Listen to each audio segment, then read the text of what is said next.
அஸ்ஸலாமு அலைக்கும் வரஹ்மத்துல்லாஹி தஆலா வபரகாத்துஹு. கணியத்திற்குரிய எல்லாம் வல்ல அல்லாஹுவின் நல்லடியார்களே, அருமையான பெரியோர்களே,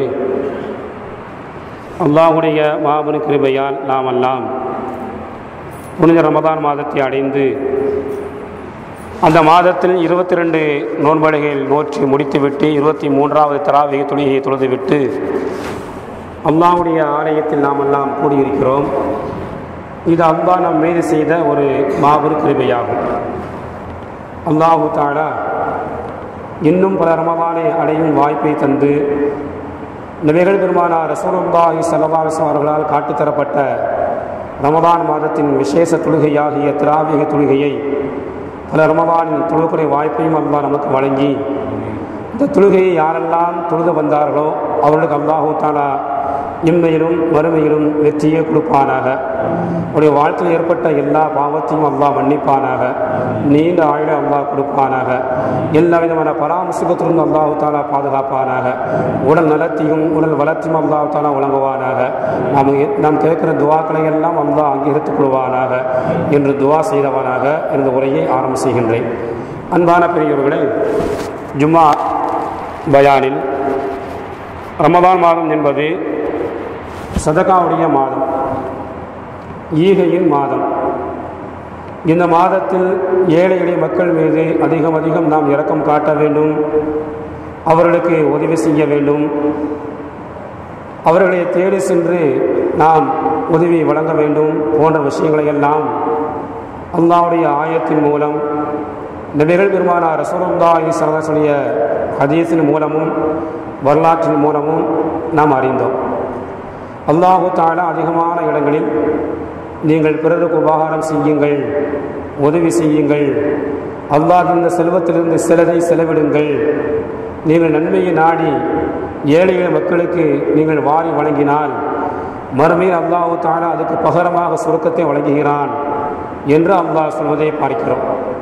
ஒரு ஆயத்தில் அல்லாஹ் சொல்கிறான், இன்னல்லாஹ அஷ்தரா மினல் முஃமினீன அன்ஃபுஸஹும் வ அம்வாலஹும் பிஅன்ன லஹுமுல் ஜன்னah. மூமின்களிடத்தில் அல்லாஹு தஆலா பொருளுக்கும் உயிருக்கும் பகரமாக சொர்க்கத்தை அல்லாஹ் தருகிறான். சொர்க்கத்துக்கு பகரமாக உயிரையும் பொருளையும் அல்லாஹ் வாங்கி கொண்டான் என்று அல்லாஹ் சொல்கிறான்.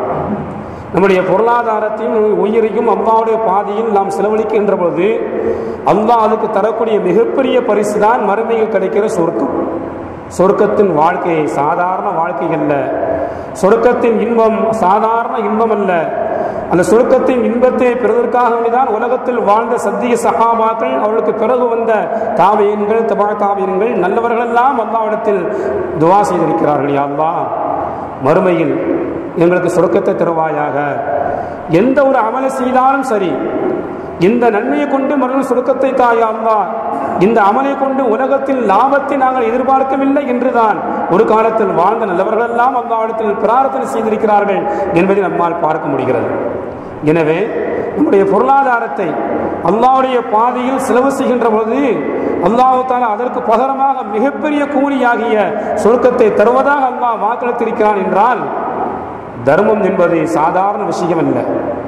ஏழை மக்களுக்கு வாரி வழங்குவது சாதாரண விஷயம் அல்ல.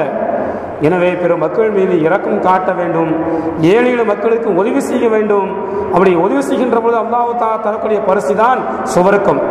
ஜும்மாவில் சொன்னதை போன்று ஒரு கெட்ட நடத்தை உள்ள ஒரு பெண்மணி சாதாரண ஒரு பிராணி நாயின் மீது இறக்கப்பட்டு தண்ணீரை இறைத்து தாகத்தை போக்கிய காரணத்தினால் அந்த பெண்மணி சொர்க்கத்தில் இருப்பதை பார்த்தேன் என்றார்கள் நபிகள் நாயகம் ஸல்லல்லாஹு அலைஹி வஸல்லம் அவர்கள். அதே போன்று இன்னொரு செய்தியும் சொன்னார்கள். ஒரு அம்மா, ஒரு பெண்மணி 5 நேரம் தொழுவாங்க, நல்ல அமல்கள் அதிகமாக செய்வாங்க, நோன்பு வைத்தார்கள், ஸகாத் கொடுத்து வந்தார்கள்.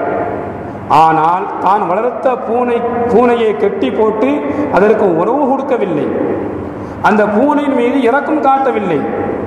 எனவே அந்த பெண்மணி நரகத்தில் இருப்பதை பார்த்தேன் என்றார்கள் நபிகள் நாயகம் ஸல்லல்லாஹு அலைஹி அவர்கள். தொழுதிருக்கிறாள், நன்மையான காரியங்கள் எல்லாம் செய்திருக்கிறாள், தான் வளர்த்த பூனையின் மீது இரக்கம் காட்டாமல் கருணை காட்டாமல் கெட்டி போட்டு உணவு கொடுக்காத காரணத்தினால் அந்த பெண்மணி நரகத்தில் இருப்பதை பார்த்தேன் என்றார்கள் நபிகள் நாயகம் ஸல்லல்லாஹு அவர்கள். என்ற வரலாறை பார்க்கிற பொழுது ஈகை என்பது ஏழை மக்கள் மீது இரக்கம் காட்டுதல் என்பது மறுமையில் சொர்க்கத்தை பெற்றுத்தரும் என்று நம்மால் விளங்க முடிகிறது. அது மட்டுமல்ல அருமையான பெரியவர்களே, ஈகை என்பது பிற மக்கள் மீது இரக்கம் காட்டி செலவழிப்பது என்பது அல்லாஹ்வுடைய அன்பையும் நெருக்கத்தையும் பெற்றுத் தருவது மட்டுமல்ல, நம்முடைய செல்வத்தை அது பல்கி பெருக செய்யும். நம்முடைய செல்வம் குறையாது என்று அல்லாஹ் தஆலா அதிகமான இடங்களில் சொல்வதோடு, யார் ஏழை மக்கள் மீது இரக்கம் காட்டவில்லையோ, பிறருக்கு உதவி செஞ்ச முன்வரவில்லையோ, என்னுடைய வாழ்க்கையில் மிகப்பெரிய சோதனையை கொடுப்பான் என்பது யூசுஃபுடைய வரலாறு, யூசுஃபுடைய தந்தையின் வரலாறு நமக்கு சிறந்த எடுத்துக்காட்டு. யாக்கூப் அலைஹிஸ்ஸலாத்து வஸ்ஸலாம் அன்னவர்கள் 40 ஆண்டுகள் மகனின் பிரிவால் கண்ணீர் விட்டு அழுதார்கள். அதன் காரணமாக கண் பார்வை போய்விட்டது என்று அல்லாஹ் சொல்கிறான்.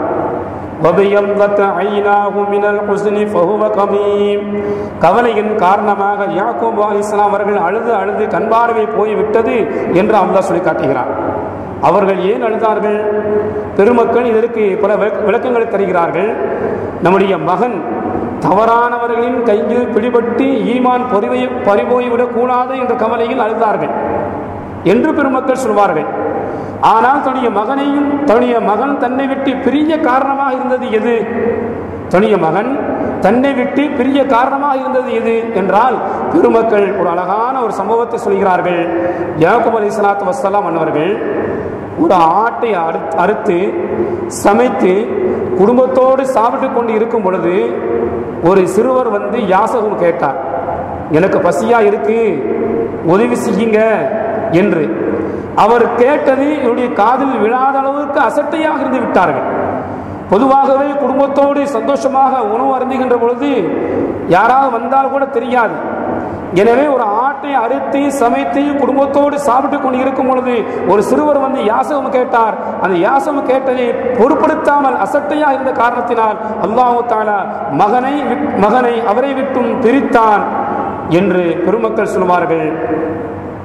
ஒரு சிறுவருக்கு உதவி செய்யாத காரணத்தினால் மிகப்பெரிய சோதனையையும் கவலையும் அல்லாஹ் தஆலா யாக்கூபுடைய வாழ்க்கையில் அல்லாஹ் கொடுத்தான் என்று பெருமக்கள் அதற்குண்டான விளக்கத்தை சொல்வதை பார்க்கிறோம். அதே போன்று ஒரு அழகான வரலாறு. ஒரு கணவன் மனைவி இருவரும் சேர்ந்து சாப்பிட்டு கொண்டு இருக்கிறார்கள். இந்த நேரத்தில் ஒரு யாசகர் வந்தார், எனக்கு பசியா இருக்கும் உணவு தாருங்கள் என்று கேட்டார்.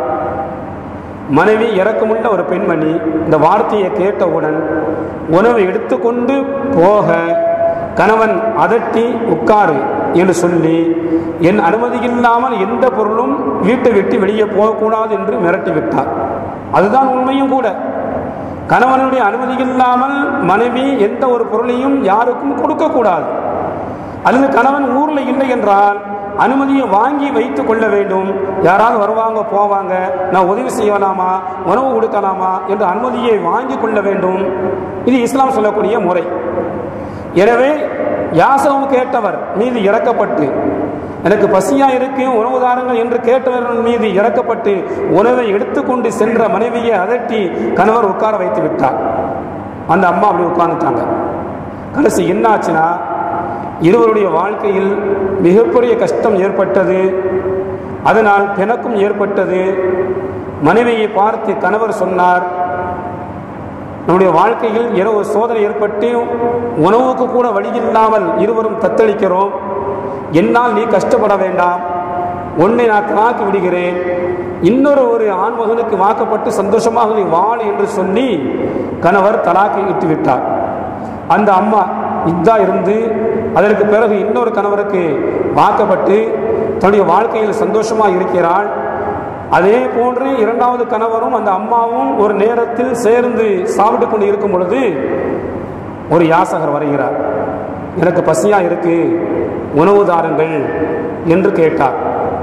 கணவர் சொன்னார், அந்த யாசகருக்கு ஏதாவது உணவு கொடு என்று. கணவர் நல்லவர். இந்த அம்மா உணவை எடுத்துக்கொண்டு வெளியே போனாங்க. கொடுத்து விட்டு வரும்பொழுது தேம்பி தேம்பி அழுகிறார். உணவை கொடுத்து விட்டு வருகின்ற பொழுது தேம்பி தேம்பி அழுகிறார். கணவர் கேட்டார், என்னம்மா என்ன ஆச்சு உனக்கு போகும்போது சந்தோஷமாக போனாய், வரும் பொழுது கண்ணீர் விட்டு வருகின்றாயே, என்ன காரணம் என்று கேட்டார்.